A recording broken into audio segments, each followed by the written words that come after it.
Hello, it's Delia. Thanks for clicking on. Today is September the 6th, 2025, and I've had some questions, write-in questions that I thought I would answer here. These are questions that I get a lot, so it can be useful maybe to you. So the first one is, why is it so hard or uncomfortable to be present, to be in the now, to be right here, right now? And this is a really great question, because if being present is uncomfortable or somehow threatening to you, then you're not going to want to do it, which is legitimate. Most of the fears that we have come from something that happened at some point in our lives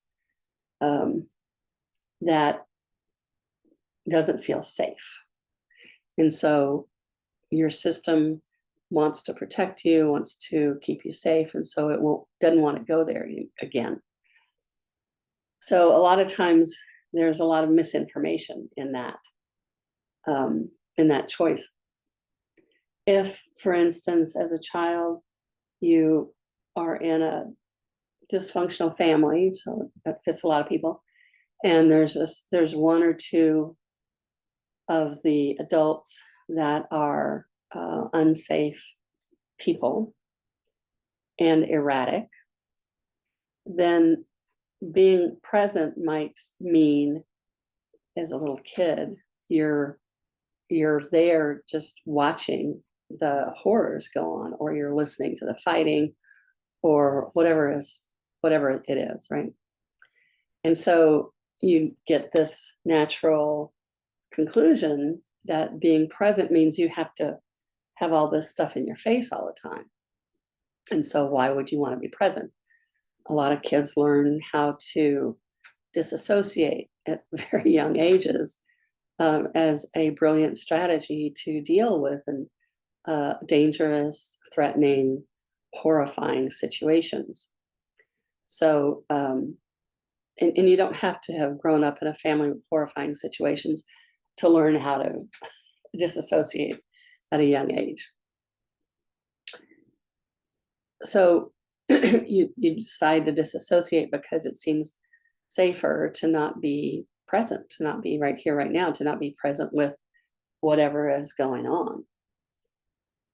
Even if you develop a self-care kind of a thing as a child, with going and sitting in the closet or going out to the woods, the association is so strong because of the intensity of the situation that the conclusion is being present is not safe.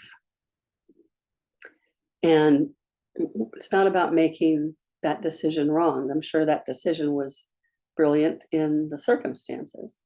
But now you're however old you are, and it's however many years between then and now. And the conclusion that being in the present is undesirable probably doesn't work for you. It may be really familiar.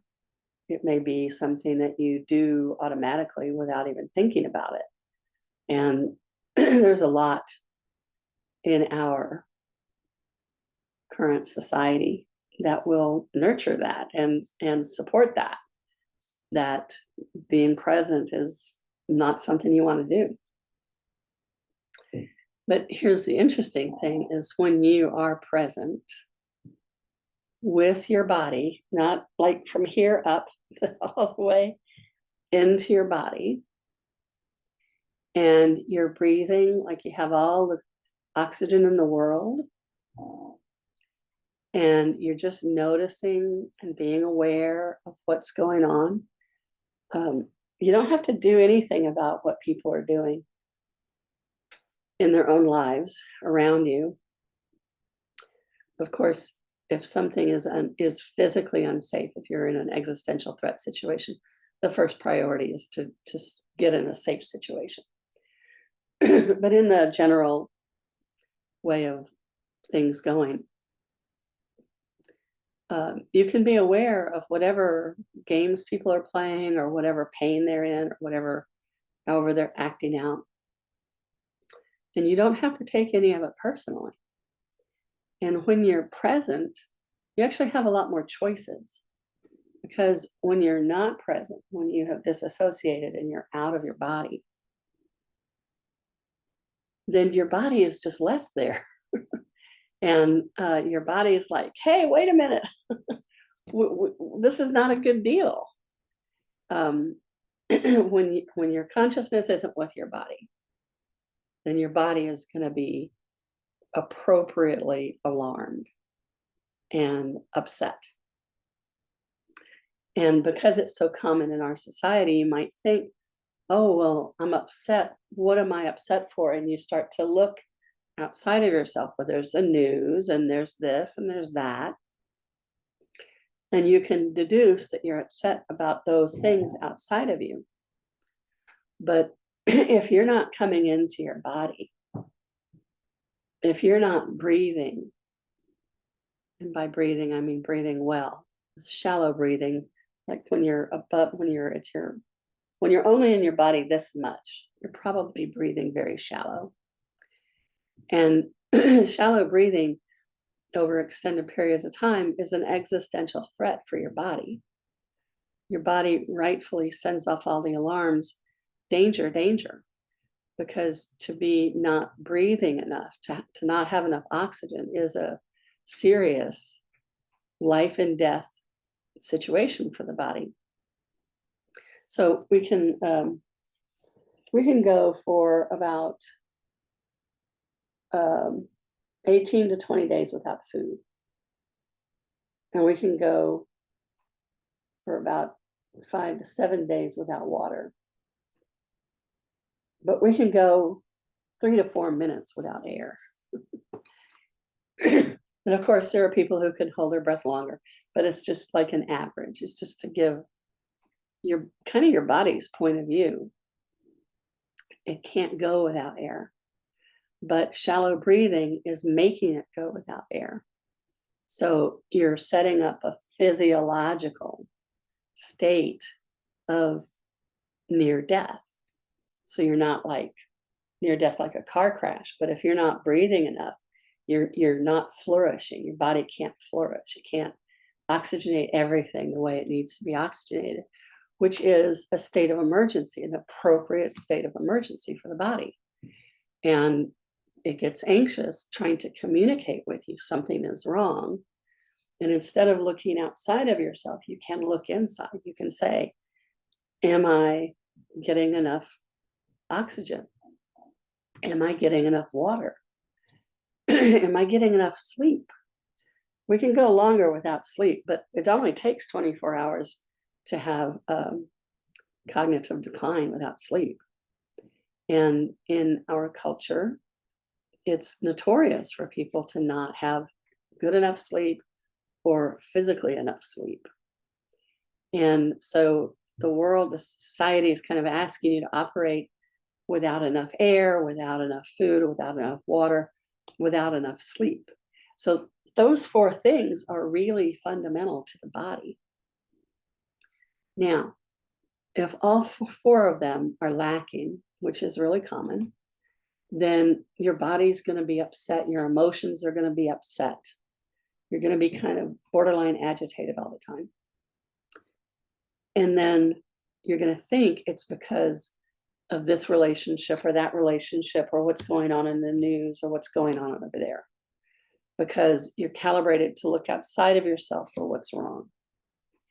And it is amazing what happens when you start to breathe deeper more often, when you sip water instead of like gully wash yourself, with too much water at once and then not enough in between. And you have some food. You don't need huge piles of gourmet food. You just need some, like a fistful. It's not very big. A fistful of something that's good, some protein and some veggies. it's not, your body doesn't ask for much, but in our culture, we're trained to ignore the body and tell the body to shut up and not get in the way. We got to get on down the road. We got to have this meeting. We got to work these 15-hour days, 18, 20-hour days. There's just all these external demands that say you got it. And part of the you got it is you have to abuse yourself, physically abuse yourself. So that doesn't work. There's not a body on the planet that works for. So coming into present time, being present with your body, being right here, right now. Usually, one of the first things that's uncomfortable about that is you're hearing all these alarms going off because you haven't been home in a long time. It's kind of like you left the house with all the windows and doors open, and there's been rain and wind, and it's fall, so there's leaves everywhere and rodents, right? And you come back and you're like, no, I don't want to go there. And so it takes a certain amount of time and attention, just like to clean up the house when you come back in that kind of a state. It takes a little time and attention to get your house habitable again and get your body so that it's not freaking out all the time. And there are baby steps. Baby steps are the best thing in the world. Baby steps, you can integrate a baby step. You may not be able to integrate a giant leap, but you can integrate baby steps. It's what I call migrating normal.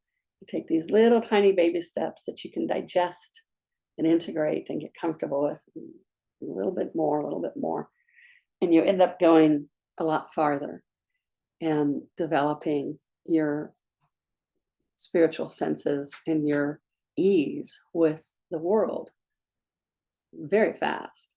For one thing, you're not putting your body through a constant stress of dehydration, starvation, lack of sleep, and the other one.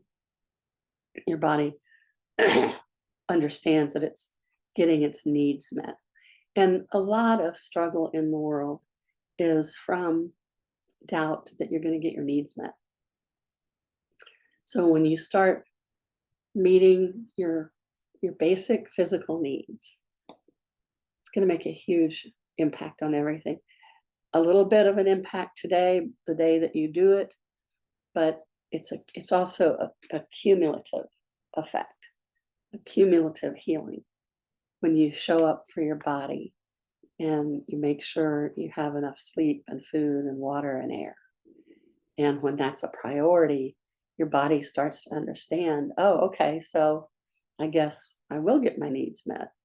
And then your physiology doesn't have to be in freak out mode. Your vagus nerve can start to tolerate the idea of more ease in your life.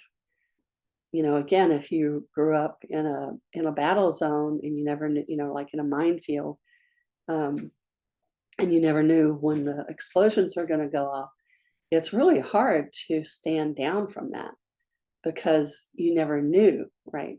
And so you develop that sense of the other shoe's going to drop, or, there's something bad is going to happen. I'm going to get in trouble, and not knowing why, right? Because that was common. And for that to change physiologically in your vagus nerve, it takes conscientious actions as well as the intent, the commitment to yourself and to listening to yourself, all the things that you would commit to someone you love, to listening to yourself, to holding your hand when you're scared, to participating in your thoughts instead of just being run by whatever is going on up there. And also being curious and interested in your emotions, because they have a tremendous amount of information for you, same as your sensations. So coming into your body is a challenging thing. And if you understand that that's normal, it's common, then it doesn't have to be so upsetting. And there are tools for grounding. Grounding makes a huge difference. It helps your system be willing to have something be different, because just being grounded is already really different and very reassuring for the body. So I don't know what's going on upstairs. Coming into your body, being in present time takes some practice for good reason. And be kind to yourself in the process. Once you are able to be in present time and you're able to be with and in your body, like I said earlier, you can perceive all that's going on around you, but you don't have to be yanked around by it. You don't have to be at the effect of it. You don't have to be challenged by it or threatened by it. And you don't have to defend yourself against it. It's a whole lot of freedom when you're actually home and within yourself, because you'll naturally start to connect with your higher self as well. And those are the two missing ingredients: your consciousness being in your body and connecting with your higher self. And the more you're connecting with your higher self and listening to your physical body, the more ease everything gets. So I'm going to stop there. That was a big answer for the first question, and I'll do another video. So if you have any questions about this, let me know what you think in the comments below. And good practicing coming into your body more.